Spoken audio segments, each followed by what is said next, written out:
Lalu mereka sujud kepadanya dengan muka sampai ke tanah. Nah, ini penggenapan dari mimpi Yosef di masa kecil ya. Di masa mudanya masih nggak tahu berapa usia, mungkin remaja kali ya. Dia diberi mimpi gitu ya, simbol-simbol dari berkas gandum, bintang, yaitu saudara-saudaranya itu bersujud kepadanya gitu. Di pasal 6 ini ya bener, ya memang bersujud sampai mukanya ke tanah gitu ya, minta. Ini legal ground jatuh tempo ya. Jadi hutang dosa itu harus dibayar.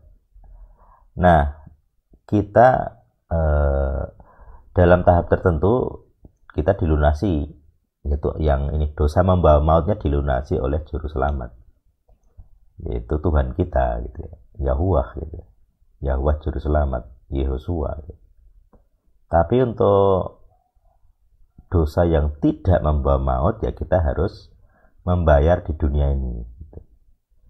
Misalnya pembunuh ya, dia kalau minta ampun bertobat ya dia diampuni, artinya di alam kekal dia tidak dituntut tentang dakwaan darah itu ya. Tetapi selama di dunia dia bisa ini stres, depresi, dikejar-kejar rasa bersalah, terus dikejar-kejar aparat negara gitu ya. Nah seperti itu. Jadi kasus-kasusnya orang yang pernah bunuh orang, membunuh ya, ini pasti ada di dalam hatinya ada ini ya, ada dakwaan gitu.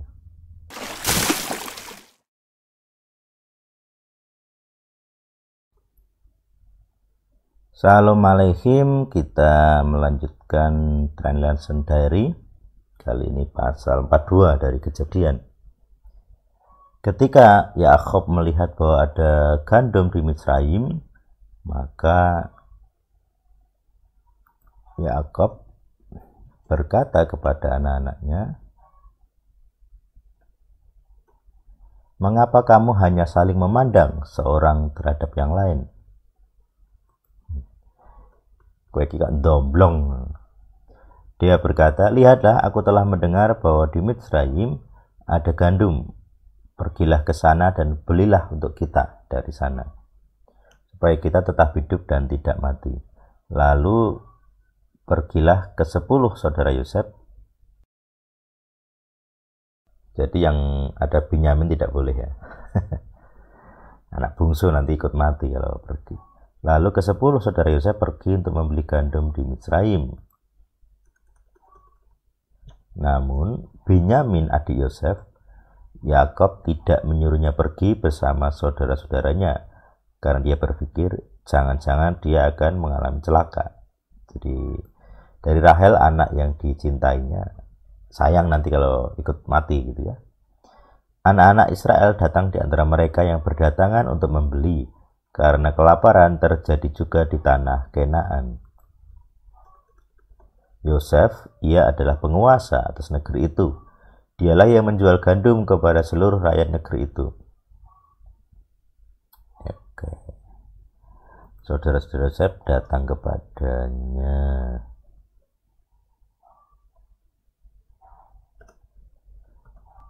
Lalu mereka sujud kepadanya dengan muka sampai ke tanah. Nah, ini penggenapan dari mimpi Yosef di masa kecil ya. Di masa mudanya masih nggak tahu berapa usia, mungkin remaja kali ya. Dia diberi mimpi gitu ya, simbol-simbol dari berkas gandum, bintang, yaitu saudara-saudaranya itu bersujud kepadanya gitu. Di pasal 6 ini ya bener, ya memang bersujud sampai mukanya ke tanah gitu ya, minta jatah gitu ya, jatah gandum.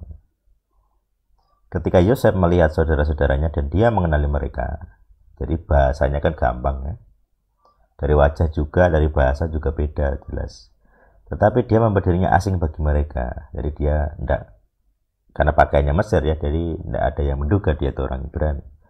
Maka dia berbicara keras terhadap mereka dan membentak mereka.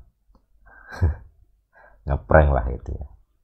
"Kamu datang dari mana?" Nah, dibentak itu ya. Kamu datang dari mana? Nah, gitu. Intonasinya harus cepat. Mereka berkata, dari tanah Kenaan, hendak membeli bahan makanan. Yosef mengenali saudara-saudaranya itu, tetapi mereka tidak mengenalinya. Nah, jadi tanyanya itu biasanya pakai terjemahan ya. Jadi dia bilang, kamu dari mana? Itu bukan pakai bahasa Ibrani, tapi pakai bahasa Mesir gitu. Jadi makanya nampaknya saudara-saudara ini tidak mengenali. Nah, teringat ya. Jadi setelah terjadi ya barulah Yosef yang teringat. Makanya orang terpilih itu begitu. Teringatnya apa? Ngalami sesuai yang visi yang dia terima ya. Yosef teringat akan mimpi-mimpinya yang telah dia impikan tentang mereka. Lalu ia berkata kepada mereka, kamu ini mata-mata, kamu telah datang untuk memata-matai yang tidak terjaga dari negeri ini. Wah. Mereka makin ketakutan pasti. Sudah datang dia ke mata-mata, nanti dibunuh gitu. Tidak dapat gandum malah dibunuh. Bapaknya di rumah cuma sama anak bungsu nanti. Mereka berkata kepadanya, tidak tuanku, sebaliknya. Hamba-hambamu ini datang untuk membeli bahan makanan. Kami semua adalah anak-anak dari satu pria. Kami ini orang jujur, kami hamba-hambamu ini bukanlah mata-mata. Bayangkan ketakutannya mereka ya. Penguasa Mesir adalah Yosef. Namun dia berkata kepada mereka, tidak, kamu datang pasti untuk memata-matai yang tidak terjaga dari negeri ini. Ya. Lalu mereka berkata, hamba-hambamu ini adalah 12 saudara. Kami anak-anak dari satu pria di tanah Kanaan. Dan ketahuilah, yang bungsu sekarang ini berada bersama dengan ayah kami. Dan yang seorang laki telah tiada. Wah itu. Yang seorang di hadapannya padahal.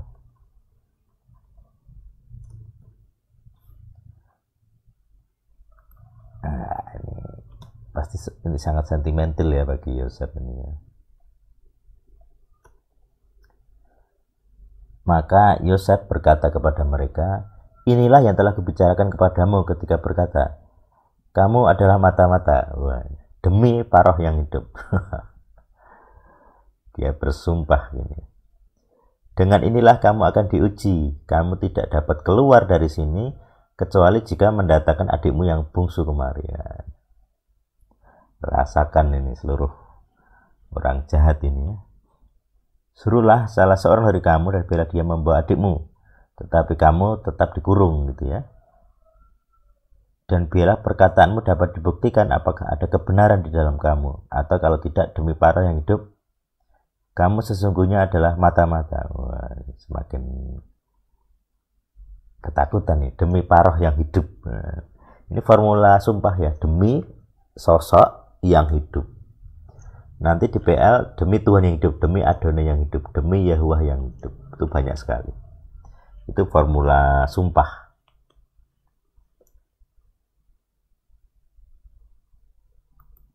Oke.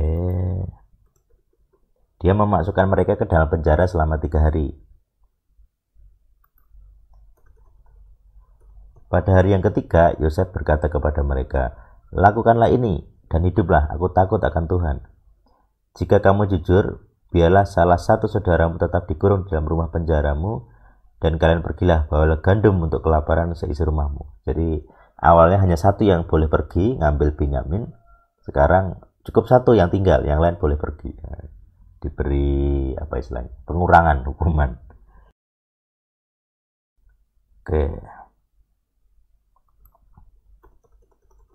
Saudaramu yang bungsu haruslah kamu bawa kepadaku, supaya perkataanmu dapat terbukti sehingga kamu tidak akan mati. Jadi mereka sudah kesenggol kena batunya gitu ya. Nah ini mereka sadar ini. Maka mereka 10 saudara ini sadar ini. Lalu mereka berkata seorang kepada yang lain, sesungguhnya kita bersalah mengenai adik kita itu, karena kita telah melihat kesesakan jiwanya ketika dia memohon belas kasihan kepada kita. Nah itu. Artinya waktu dibuang itu ya Yosef minta belas kasihan gitu. Tetapi mereka tidak mendengarkan. Sekarang mereka mendapat balasannya langsung dari Yosef sendiri. Ya ini kayak balas dendam ya. Jadi orang terpilih yang dihina-hina itu nanti suatu ketika bisa balas dendam. Dan dia berkuasa atas yang menghina dia. Ya itu pola sih. Makanya kita harus hati-hati kalau ada orang terpilih gitu. Ya tentunya sulit sekali kadang. Karena orang terpilih ini biasanya dihina itu ketika posisi gagal, di bawah, ambruk gitu. Nah, jadi orang akan otomatis mencibir, menghina gitu. Udah pasti itu udah rumus sosial gitu. Nanti begitu dia naik, nah gantian kalian yang kena batu gitu. Oke. Kemudian Ruben menjawab mereka dengan mengatakan ini lu lemor katanya. Bukankah aku telah mengatakan kepadamu ketika berkata, sebaiknya kamu tidak berbuat jahat terhadap anak itu, tetapi kamu tidak mendengarkannya. Di Ruben sudah memperingatkan, maka dialah darahnya pun dituntut. Namun mereka tidak mengetahui bahwa Yosef mendengarkannya, karena yang menerjemahkan ada di antara mereka. Jadi pakai translator ya. Jadi pembicaraan mereka dengan Yosef itu pakai translator. Jadi mereka pakai bahasa Ibrani gitu ya. Sedangkan di kalangan Mesir ya pakai bahasa Mesir gitu. Nah seharusnya Yosef sendiri juga masih ingat ya bahasa Ibraninya, bahasa masa kecilnya. Lalu ia berpaling dari hadapan mereka dan menangis. Kemudian dia kembali kepada mereka dan berbicara kepada mereka. Ya kena apa Simeon ini diambil. Dia mengambil Simeon dari antara mereka lalu membelenggunya di depan mata mereka. Jadi nangis dulu ke belakang terus baru keluar lagi. Yosef memerintahkan maka orang mengisi wadah-wadah mereka dengan gandum dan mengembalikan uang mereka masing-masing ke dalam karungnya dan memberi bekal untuk berjalan kepada mereka. Demikianlah orang melakukannya kepada mereka. Jadi tidak bayar itu akhirnya.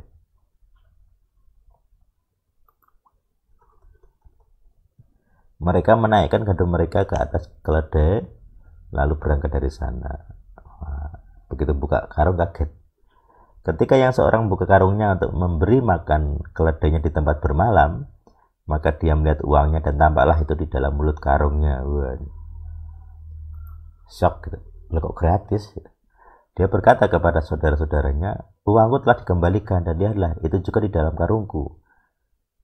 Makin shocklah mereka ya. Memudarlah semangat mereka dan mereka gemetar sambil berkata seorang kepadanya, apa yang telah Tuhan perbuat atas kita ini? Jadi menarik itu. Jadi mereka mengenali Tuhan berbuat atas mereka. Jadi orang-orang yang menghina orang terpilih nanti akan mengenali, loh ini Tuhan ini yang bekerja. Sosok ketuhanan yang membuat kita menderita ini. Malu lah. Kalau di sini dia antara menderita, kesakan. Jadi dia harus meninggalkan Simeon di Mesir gitu ya. Terus kaget, malu gitu. Kok gratis.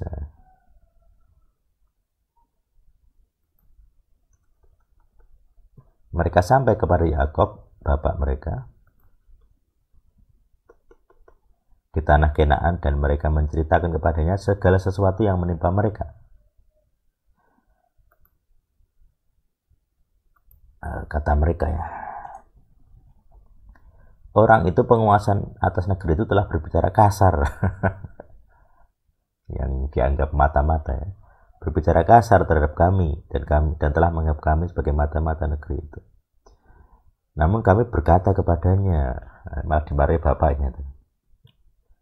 Namun kami berkata kepadanya, kami orang jujur, kami bukanlah mata-mata. Kami 12 bersaudara, anak-anak lelaki ayah kami, yang seorang telah tiada dan yang bungsu sekarang bersama bapak kami di Kenaan.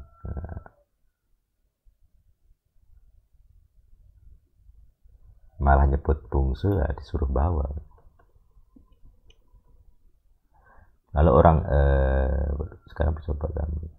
Lalu orang itu penguasa negeri itu berkata kepada kami, dengan ini aku akan mengetahui bahwa kamu adalah orang jujur, Tinggalkanlah seorang saudaramu bersama aku, tetapi untuk kelaparan di rumahmu ambillah dan pergilah. Kemudian bawalah saudaramu yang bungsu itu kepadaku, maka aku mengetahui bahwa kamu bukanlah mata-mata, karena kamu orang jujur. Aku akan mengembalikan saudaramu kepadamu, dan kamu boleh menjelajahi negeri itu.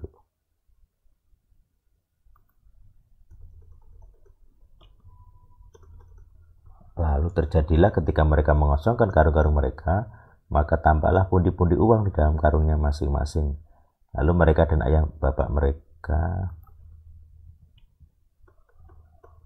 melihat pundi-pundi uang itu, dan ketakutanlah mereka.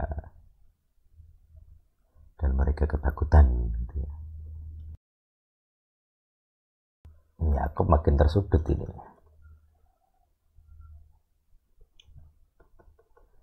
Bapak mereka berkata kepada mereka, kamu telah membuat aku kehilangan anak. Yosef telah tiada, Simon telah tiada. Aduh, ini makin dimarahi bapaknya gitu ya. Dan Benyamin pun kamu hendak mengambilnya, semuanya telah menimpa. Wah, depresi ini bapak. Bapak Yakub depresi.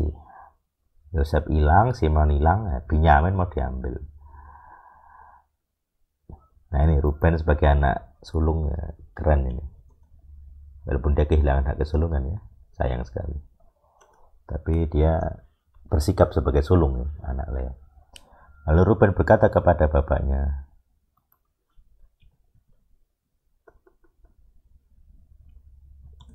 katanya, kedua anak laki-lakiku boleh kau bunuh jika aku tidak membawa dia kembali kepadamu. Serahkan dia ke tanganku, maka aku akan membawanya kembali kepadamu. Rubennya semangat sekali gitu ya.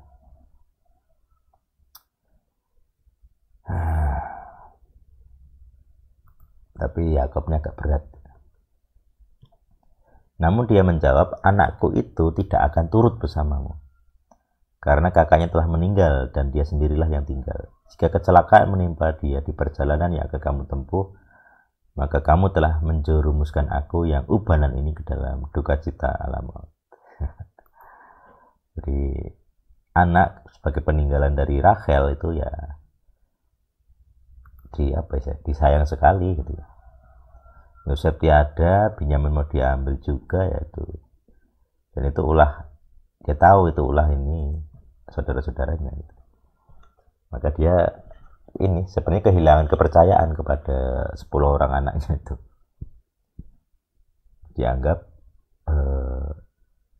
sebagai tersangka gitu ya.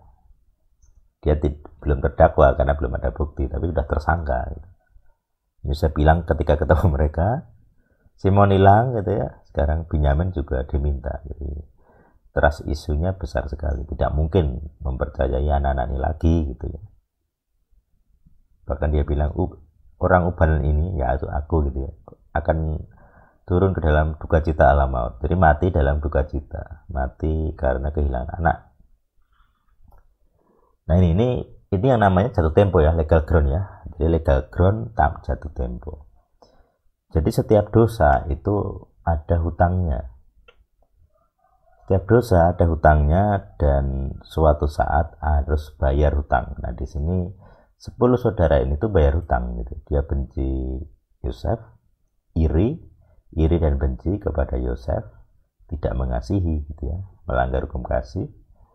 Nah ternyata suatu saat di kemudian hari itu puluhan tahun gitu ya, dari Yosef remaja sampai umur 30 plus, berarti ya mungkin 15 tahun, 20 tahun, mereka membayarnya, bayar hutang, diharuskan bayar hutang. Jadi adanya jatuh tempo ya.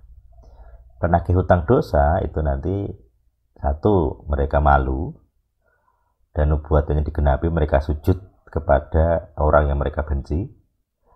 Walau saat ini di pasal 42 mereka belum sadar gitu bahwa mereka sujud kepada Yosef gitu.